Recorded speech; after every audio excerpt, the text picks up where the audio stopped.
जय जिनेंद्र गाइस, क्योंकि असली संघर्ष अंदर होता है, बाहर नहीं। और कैसे हो सब लोग आप? मुझे पता है मैं बहुत ही टाइम बाद ऑनलाइन आया हूँ। मतलब मुझे ऑलमोस्ट अभी 3.5 से 4 महीने हो गए हैं, मैंने कोई भी वीडियो नहीं डाला। तो मैं मतलब काफ़ी थोड़ा-सा बिज़ी था, तो इसकी वजह से मैं कर ही नहीं पाया। बट अभी ट्राई करूँगा कि कंटिन्यूअसली कर पाऊँ। और एक और गुड न्यूज़ है मेरे पास कि मैं अभी बिज़नेस में फाइनली उतर रहा हूँ। तो मतलब एक नया कंपनी खोला है मैंने, पद्मावती एग्रो फूड्स के नाम से। तो उसमें बेसिकली मैं ड्राई फ्रूट्स के बारे में सोच रहा हूँ, क्योंकि मैंने थोड़ा-सा मार्केट रिसर्च किया था और मैंने एक गैप फाइंड करने का कोशिश किया है। तो उसके लिए मैं अभी ट्राई कर रहा हूँ। तो अभी जल्दी उसके ऊपर मैं सर्वे करूँगा पहले तो, क्योंकि अभी अगर आपको बिज़नेस करना है तो सबसे पहले इम्पोर्टेंट चीज़ है कि वो सर्वे करना। क्योंकि ऐसा हो सकता है कि आपको लगता है कि आपका आइडिया बेस्ट है, बट आपको मतलब पीपल के पर्सपेक्टिव से सोचना है। मतलब ऐसा हो सकता है कि लोगों को आपका प्रोडक्ट मतलब इतना ख़ास ना लगे या फिर उनकी कोई ज़रूरत ना हो। तो इसलिए आपको मार्केट सर्वे करना बहुत ही ज़रूरी है। और एक और गुड न्यूज़ ये है कि आज से ये चैनल पे आपको सारी बिज़नेस रिलेटेड ही न्यूज़ मिलेंगी। और मतलब मैं जो बिज़नेस की बात करूँगा, तो वो पूरा मतलब थ्योरेटिकल तो होगा ही, उसके साथ में प्रैक्टिकैलिटी भी ऐड करने की कोशिश करूँगा। क्योंकि आप अगर यूट्यूब पे जाओगे, जैसे बहुत सारे चैनल्स भी हैं, तो वो मोस्टली थ्योरेटिकल पे ज़्यादा मतलब फ़ोकस करते हैं। तो वो मतलब अभी आपने अगर सर्च किया हाउ टू बिल्ड एनीथिंग मतलब बिज़नेस के रिलेटेड, तो उसमें आपको पूरा ऐसा थ्योरी रहेगा कि आप ये स्टेप्स फ़ॉलो करो, ये स्ट्रैटेजीज़ फ़ॉलो करो। बट उसको एक्चुअल प्रैक्टिस में कोई नहीं बताता। मतलब कि उन्होंने स्ट्रैटेजीज़ बताया है, बट उसको इम्प्लीमेंट करना, उसको वो स्ट्रैटेजी चलता है, नहीं चलता है, तो वो सारा मैं आपको प्रैक्टिकल वे में करके दिखाऊँगा। तो वो इसलिए फिर पूरा आपका ये जो चैनल हो जाएगा, वो पूरा बिज़नेस के रिलेटेड ही हो जाएगा। तो अभी आप अगर सच्ची में अपने आप को इवॉल्व करना चाहते हो, या फिर आप एवरेज नहीं रहना चाहते, बिज़नेस सीखना चाहते हो प्रैक्टिकल वे में, तो ज़रूर सब्सक्राइब करें, वरना आपकी मर्ज़ी। अगर आपको एक अच्छा एंटरप्रेन्योर बनना है, तो आपके पास कुछ स्किल्स तो होना ही चाहिए। अगर आपके पास नहीं है, तो वो टेंशन लेने की कोई बात नहीं है। आप ईज़िली बिल्ड कर सकते हो। तो सबसे पहला स्किल है नो। मतलब नो सुनने की आदत तो आपके पास होनी ही चाहिए। मतलब अभी ऐसा तो है नहीं कि आपने अगर कुछ आइडिया प्रेज़ेंट किया और ऐसा ऐसा लोग तो बोलेंगे नहीं कि हाँ भाई, तेरा आइडिया बहुत ही बेहतरीन है, और सब एग्री कर जाए। तो मतलब ऐसे बहुत सारे लोग तो होंगे ही कि जो आपको डिस्करेज करेंगे, या फिर बोलेंगे कि नहीं भाई, मेरे को टाइम नहीं है, या फिर मुझे तेरे प्रोडक्ट में कोई इंटरेस्ट नहीं है, ऐसा वैसा। तो हो सकता है।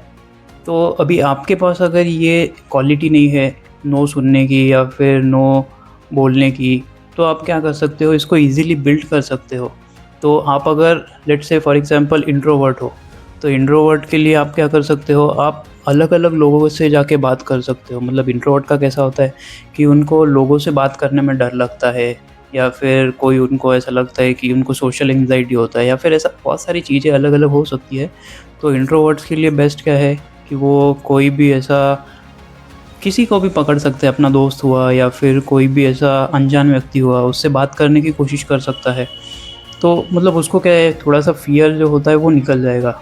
अगर आप एक्सट्रोवर्ट हो, तो एक्सट्रोवर्ट के लिए भी एक बेस्ट एडवाइस हो सकता है, आप एक काम कर सकते हो कि आप कोई भी ऐसा एक प्रोडक्ट खरीद लो 4-5 रुपए का, या कोई भी ऐसा दुकान में जाके, और आप उसको थोड़ा हायर प्राइस में बेचने की कोशिश करो। मतलब लेट्स से फॉर एग्ज़ाम्पल आपने चिप्स खरीदा और उसका एमआरपी है ₹5, तो आप काम कीजिए कि अपने दोस्त को एक ₹10 में बेचने की कोशिश कीजिए। अभी ऑफ़ कोर्स वो तो नहीं बोलेगा, या फिर हो सकता है कि वो आपको 2-4 गालियाँ भी दे दे। तो मतलब आपको हो सकता है ऐसा, और ऐसा आप ट्राई करोगे तो फिर मतलब अच्छा हो सकता है। और मतलब आप अगर किसी और को बेचने की कोशिश भी करो, मतलब ऐसा हो सकता है कि आप अनजान व्यक्ति को बेचो। तो अभी अनजान व्यक्ति में मतलब ज़्यादा उसको फ़ोर्स मत करना, नहीं तो हो सकता है कि वो आपको 2-4 झापड़ भी लगा दे, तो ऐसा मत करना। बट ये एक सिंपल तरीका है, मतलब आप इससे क्या कर सकते हो, एक आदत आपको लग सकती है कि ना सुनने की, या फिर आपको उसकी एक बार आदत पड़ जाए ना, तो फिर कोई टेंशन नहीं है। दूसरा स्किल है मैनेजमेंट। अभी मैनेजमेंट क्यों? क्योंकि अभी आप जब सीईओ बनते हो तो आपको बहुत सारी चीज़ों को मैनेज करना पड़ता है। आपका एम्प्लॉय हो गया, आपका कस्टमर रिलेशनशिप हो गया, आपका ओवरसीज़ हो गया, मतलब डॉक्यूमेंटेशन हो गया, ऐसे बहुत सारी चीज़ें होती हैं, लीगल एक्टिविटी हो जाता है उसमें, कैश फ्लो हो जाता है। तो ये मैनेजमेंट एक बहुत ही ज़्यादा इम्पोर्टेंट चीज़ है, तो इसको भी आप सीख सकते हो। मतलब यूट्यूब पे तो है, बहुत सारे वीडियोस भी है, तो वो आप ट्राई कर सकते हो। और उसको मतलब आपने अगर कोई स्किल सीखा तो उसको डेली लाइफ में इम्प्लीमेंट करने का ज़रूर कोशिश कीजिए। तीसरा स्किल है पेशेंस। अभी पेशेंस मतलब ऐसा बहुत सारे लोगों के पास तो नहीं होगा, मतलब ऐसा जनरली बहुत कम लोगों के पास होता है, क्योंकि आज की जनरेशन को बहुत जल्दी-जल्दी चीज़ें चाहिए होती है। तो इसलिए बहुत सारे लोगों के पास हो सकता है कि ये स्किल ना हो। तो अभी आप मुझे पूछोगे कि ये फिर मैं स्किल कैसे बिल्ड करूँ? तो पेशेंस अगर बिल्ड करना है तो ये इसके लिए भी एक बहुत ही सिंपल तरीका है। तो अभी आज के ज़माने में क्रेविंग्स होना तो बहुत ही मतलब नॉर्मल सी चीज़ हो गई है। हाँ, मैं फूड क्रेविंग्स की बात कर रहा हूँ, अब दूसरा मत समझ लेना। तो तो फूड क्रेविंग्स अगर आपको हो गया कभी, तो आप एक काम कर सकते हो। लेट्स से फॉर एग्ज़ाम्पल आपको पिज़्ज़ा खाना है, तो आप बोलोगे कि नहीं भैया, मैं आज के दिन तो अवॉइड करूँगा, आज नहीं खाऊँगा मैं, और उसको कल पे ढकल दीजिए। तो फिर आपका माइंड मान जाएगा कि चलो ठीक है, आज मतलब रेजिस्टेंस तो मिलेगा ही, बट आपने किसी तरह से उसको मना लिया कि हाँ भाई, मैं कल पक्का खाऊँगा। तो कल आपको वापस आपका माइंड याद दिलाएगा कि हाँ भाई, आज तो पिज़्ज़ा खाना है। तो आप ऐसा ट्राई कीजिए अवॉइड करना, मतलब वो डिफ़िकल्ट होगा, मतलब डे बाय डे आप अगर ऐसा करोगे, वो थोड़ा-सा ज़्यादा रेजिस्टेंस मिलेगा माइंड की तरफ से। बट जितना ज़्यादा आपको रेजिस्टेंस मिलेगा, उतना आपका पेशेंस बिल्ड होगा। तो आप ट्राई कीजिए कि ऐसा करने की, तो उससे क्या हो जाएगा कि आप जल्दी से सीख पाओगे पेशेंस। एक और स्किल आपको सीखनी चाहिए, जो कि है इमेजिनेशन और ऑब्ज़र्वेशन। अभी ऑब्ज़र्वेशन क्यों ज़रूरी है? जैसे फॉर एग्ज़ाम्पल ऐसा हो सकता है कि बहुत सारे लोग आपके पास आए हैं, कस्टमर्स हैं। आप अगर उन्होंने आपके सजेशंस दिए, आप सबसे सजेशन पूछ रहे हो। अभी आपके पास let's say for example 10 customers हैं। तो 10 कस्टमर्स के पास से आप सजेशन लोगे। अभी वो कैसे बात करता है, क्या पूछ रहा है, उसका क्यूरियोसिटी है या नहीं, या फिर आप कोई टीम मेंबर को हायर कर रहे हो, वो कैसे रिएक्ट करता है, कैसे जवाब देता है। आपने अगर कोई उसको क्वेश्चन पूछा, आपको डिज़ायर्ड जवाब मिलता है, नहीं मिलता है, तो उसके लिए आपको ऑब्ज़र्वेशन बहुत ही इम्पोर्टेंट चीज़ है। और इमेजिनेशन आपको प्रोडक्ट के लिए बहुत काम आएगा। अभी जैसे फॉर एग्ज़ाम्पल आपने ऐसा सोच लिया कि हाँ भाई, मेरे को XYZ प्रोडक्ट बनाना है, तो वो प्रोडक्ट कैसा दिखना चाहिए, वो मार्केट में कैसे सेल होगा, उसको हम कैसे मार्केटिंग करेंगे, कैसे ब्रांडिंग करेंगे, उसका कोई टैगलाइन होगा, नहीं होगा। तो ये सारी बहुत इंपॉर्टेंट चीज़ें हैं। इमेजिनेशन हो गया, ऑब्जर्वेशन हो गया, तो इसको भी आप डेली लाइफ में इम्प्लीमेंट कर सकते हो। मतलब लेट्स से फॉर एग्ज़ाम्पल कोई भी ऐसा एक टॉपिक ले लो, मतलब न्यूज़ में से ले सकते हो, या फिर कोई भी ऐसा एक आपको जो चीज़ में इंटरेस्ट होगा, उसके ऊपर आप कोई भी ऐसा एक चीज़ इमेजिन करने की कोशिश कीजिए। या फिर आप डेली मेडिटेशन कर सकते हो, उसमें आपको विजुअलाइजेशन का एक कॉन्सेप्ट होता है, तो वो विजुअलाइजेशन के थ्रू भी आप इमेजिनेशन की पावर को थोड़ा एनहेंस कर सकते हो। और ऑब्जर्वेशन करना है तो ऑब्जर्वेशन के लिए आप आसपास की चीज़ें में तो देख ही सकते हो। अभी जैसे लेट्स से फॉर एग्ज़ाम्पल कोई भी गाड़ी जा रहा है, तो वो कितने स्पीड से जा रहा है, कैसे जा रहा है, वो कैसे हैंडल करता है। तो मतलब ऐसे आपके डेली लाइफ में तो ऐसे बहुत सारी चीज़ें होती हैं जो आप ऑब्ज़र्व कर सकते हो, और उसको आप अपने प्रोडक्ट से कनेक्ट करने की कोशिश कीजिए। तो ये इसमें से आपको क्या होगा कि आपका जो ऑब्ज़र्वेशन है, आपका जो इमेजिनेशन है, वो बहुत हाई लेवल तक मतलब एनहांस होने के चांसेस है। तो ये भी एक स्किल बहुत इम्पोर्टेंट है। तो गाइज़, मैंने एक सर्वे क्रिएट किया था, तो उसको मैंने अभी सिर्फ ऑनलाइन ही ट्राई किया था। तो ऑनलाइन में तो मतलब मुझे 5-6 रिस्पॉन्स ही आए। तो मैंने मतलब हर जगह डाला था, फेसबुक पे, इंस्टाग्राम पे, व्हाट्सएप पे, इवन एड्स भी चलाए थे, बट वो अनसक्सेसफुल रहा, क्योंकि मैंने कल ही डाला था वैसे। तो अभी मतलब ऐसे 5-6 ही आए मुझे रिस्पॉन्स। सो इससे आपको समझता है कि प्रॉब्लम्स आएंगे, प्रॉब्लम्स को फेस करते आना चाहिए। मतलब ऐसा नहीं है कि हाँ भाई मैंने डाल दिया और जितने भी मेरे कॉन्टैक्ट में है सब सर्वे भरेंगे, ज़रूरी नहीं है। चाहे वो 1 मिनट का हो या 2 मिनट का हो, तो ऐसा ज़रूरी नहीं है कि वो सर्वे हर लोग भरेगा ही। तो टेंशन नहीं लेने का, अभी उसके पीछे आपको सॉल्यूशन ढूंढना चाहिए। मतलब अगर प्रॉब्लम आया है तो घबराना नहीं है, उसके पीछे का सॉल्यूशन फाइंड करना है। तो अभी मैंने जो ऑनलाइन सर्वे किया तो उसमें मुझे कितना 5 से 6 रिस्पॉन्स आया। तो अभी मैं इसके पीछे सॉल्यूशन क्या निकाला कि अभी मेरे पास कॉन्टैक्ट्स ऑलमोस्ट 870 कुछ कॉन्टैक्ट्स है। तो एक तो तरीका ये हो सकता है कि मैं सबको पर्सनली मैसेज करूँ या फिर पर्सनली कॉल करके एक एक से रिस्पॉन्स लूँ, या फिर ऐसा मैं कर सकता हूँ, बट वो थोड़ा सा टाइम कंज्यूमिंग भी है।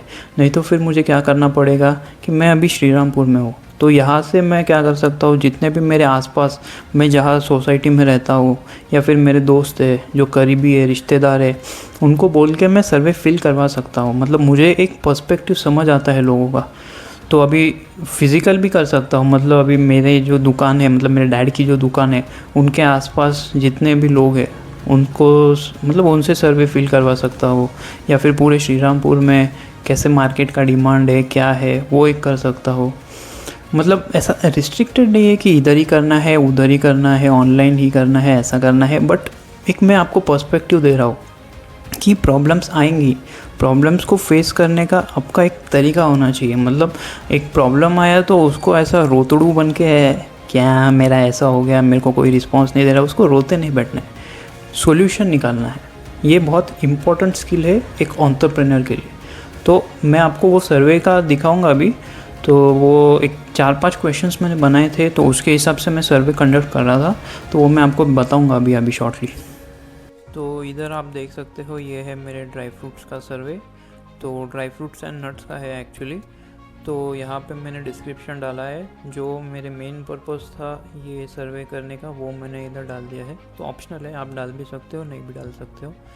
तो इधर आप अपना नाम डाल सकते हो, जैसे कोई भी नाम हो, XYZ। आप अपना कॉन्टैक्ट नंबर डाल सकते हो। लोकेशन आप मैंडेटरी कर सकते हो या नहीं कर सकते हो, मतलब ये आपके ऊपर है। अगर आपको ऐसा डिटेल में चाहिए, मतलब कौन से लोकेशन में आपका डिमांडिंग है प्रोडक्ट, कहाँ पे ज़्यादा अवेयरनेस है, तो उसके लिए ये आप लोकेशन रिक्वायर्ड में जाके रख सकते हो।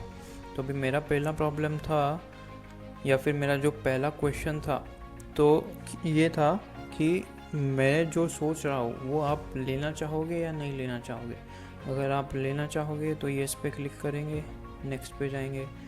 जैसे ही नेक्स्ट पे जाएंगे तो अब आप कौन से फॉर्म में कंज्यूम करना चाहोगे, तो आप इधर डाल सकते हो जो भी आपको कंज्यूम करना है। उसके बाद would you prefer your categorisation, मतलब इसमें आपको कैटेगराइजेशन की ज़रूरत है क्या, क्योंकि अभी फॉर एग्जांपल आप ड्राई फ्रूट्स में जाओगे तो उसमें क्वालिटी हर एक में अलग अलग होता है। लो क्वालिटी से स्टार्ट होता है प्रीमियम क्वालिटी तक। तो लो क्वालिटी जनरली 600, 700, 800 से चालू हो जाता है। और आप अगर हाई क्वालिटी में जाओगे तो उधर मामरा करके होता है, वो आपको 3, 3.5, 5, 6 हज़ार तक भी मिल जाता है। तो ऐसे इसलिए वो कैटेगराइजेशन आपको आपके प्रोडक्ट के हिसाब से डिसाइड करना है कि आपको कौन से क्वेश्चंस डालने हैं और कौन से आपके रिलेवेंट क्वेश्चंस हैं। तो आप उसमें सिलेक्ट कर सकते हो। तो आपका इसमें पर केजी रेंज क्या होगा। अभी ये रेंज ऑफ कोर्स ये इसके हिसाब से ही डिसाइड हुआ कि आपको लो क्वालिटी चाहिए, हाई क्वालिटी चाहिए, आपको मतलब जो भी एक्सपेक्टेड है, जो भी है आप डाल सकते हो। तो उसके बाद नेक्स्ट में जैसे ही जाओगे, अभी इधर ये एक इम्पॉर्टेंट है। अभी ये इम्पॉर्टेंट मैं कौन से पर्सपेक्टिव से बोल रहा हूँ, क्योंकि इधर हो सकता है कि आपने जो सोचा है उसके रिलेटेड बहुत सारे लोग ऐसे हो कि जो आपको बेटर सजेशन दे सकते हैं। कि लेट्स से फॉर एग्जांपल मैंने अभी मतलब मुझे जो रिप्लाईज आए हैं उनसे मुझे 3-4 सजेशन बहुत अच्छे मिले हैं। तो मतलब जैसे एक ने कहा था कि आप नट्स, मतलब ऐसा हो सकता है कि किसी को एलर्जी हो नट्स की, तो आप एक काम कीजिए कि उसको बेरीज से रिप्लेस कर दिए, आप उसको कस्टमाइजेशन में रखिए। मतलब ऐसा रिस्ट्रिक्शन मत डालिए कि आपको यही देना है। तो वो एक अच्छा पॉइंट ऑफ व्यू है ये सजेशंस के हिसाब से। तो ये तो मैंने ईएस के हिसाब से बनाया था। तो अभी अगर कोई ऐसा है कि जिसको मतलब ये लेना नहीं चाहता, वो अभी जैसा चल रहा है वैसे ही चलाने देना चाहता है। तो उसके लिए अलग सा फॉर्म बनाया थोड़ा। तो ये अगर उसने फॉर एग्ज़ाम्पल मैंने जो सोचा है उसको वो नहीं चाहिए, तो वो नो पे सिलेक्ट करेगा, इधर नेक्स्ट पे जाएगा। जैसे ही नेक्स्ट पे जाएगा तो अभी एक रीज़न चाहिए अपने पास कि मतलब उसने अगर नो बोला है तो वो क्यों बोला है नो, क्योंकि अपने पास एक रीज़न होना चाहिए, राइट। तो मतलब अपने को भी समझ में आएगा कि उसको नो को यस में कैसे कन्वर्ट कर सकते हैं। तो ये रीज़न से हम उसको मतलब उसको समझ सकते हैं। और ये तो अपना मैंडेटरी वाला ही है, क्योंकि अपने को सजेशंस तो चाहिए ही ना। अगर वो भले ही ना बोल रहा है तो उसके पीछे ऐसा हो सकता है कि उसके पास कुछ और आइडिया हो, मतलब अपन ने जो सोचा है उससे भी बेहतरीन आइडिया होने के चांसेस है उसके पास। तो इसलिए सजेशंस तो ज़रूर ही डालना है। तो ऐसा मैंने डाला है। और इधर आप देख सकते हो मैंने ये डिस्क्रिप्शन में अच्छा खासा डाला हुआ है। मतलब ऐसे आप क्रिएटिव वेज में डाल सकते हो। जैसे मैंने इधर डाला है, we are sad to hear you say no but we would love to hear your reason. मतलब ऐसे क्रिएटिव वेज में आप अगर फॉर्म को इंगेजिंग वगैरह बनाओगे तो वो भी एक बेहतर हो सकता है। अभी इधर भी मैंने डाला था, शायद मैं आपको बताना भूल गया। तो इधर मैंने ऐसा डाला था, we are very happy to hear that you are interested in our initiative. तो ये भी एक ऐसा अच्छा वाला मुझे लगा। मतलब ऐसे आप डाल सकते हो क्रिएटिव वेज में। यहाँ पर मैंने डाला, your suggestion help us to improve daily life of people, be the part of change. तो बस इतना ही दिखाना था मुझे। आप भी ऐसे सर्विस क्रिएट कर सकते हो। और आप मतलब मैंने जैसे बोला है कि भले ही आपने जो पाथ या जो आपने फॉर एग्ज़ाम्पल ऑनलाइन मतलब सर्वे करने का ट्राई किया और आप फेल हो गए, तो डरना नहीं है। आपको प्रॉब्लम का सॉल्यूशन निकालना है, रोते नहीं होते। तो अभी सॉल्यूशन निकालेंगे। और मैंने जैसे बोला कि अगर ऑनलाइन नहीं चला तो फिज़िकल करेंगे, पर करना है, उसको छोड़ना नहीं है। तो इसी के साथ करते हैं वीडियो की एंड, और आई होप कि आपको कुछ सीखने को मिला होगा। और अगर आपको सच्ची में कुछ सीखने को मिला है तो आप सब्सक्राइब कर सकते हो, नहीं तो समझदार को तो इशारा ही काफ़ी है। जय जिनेंद्र।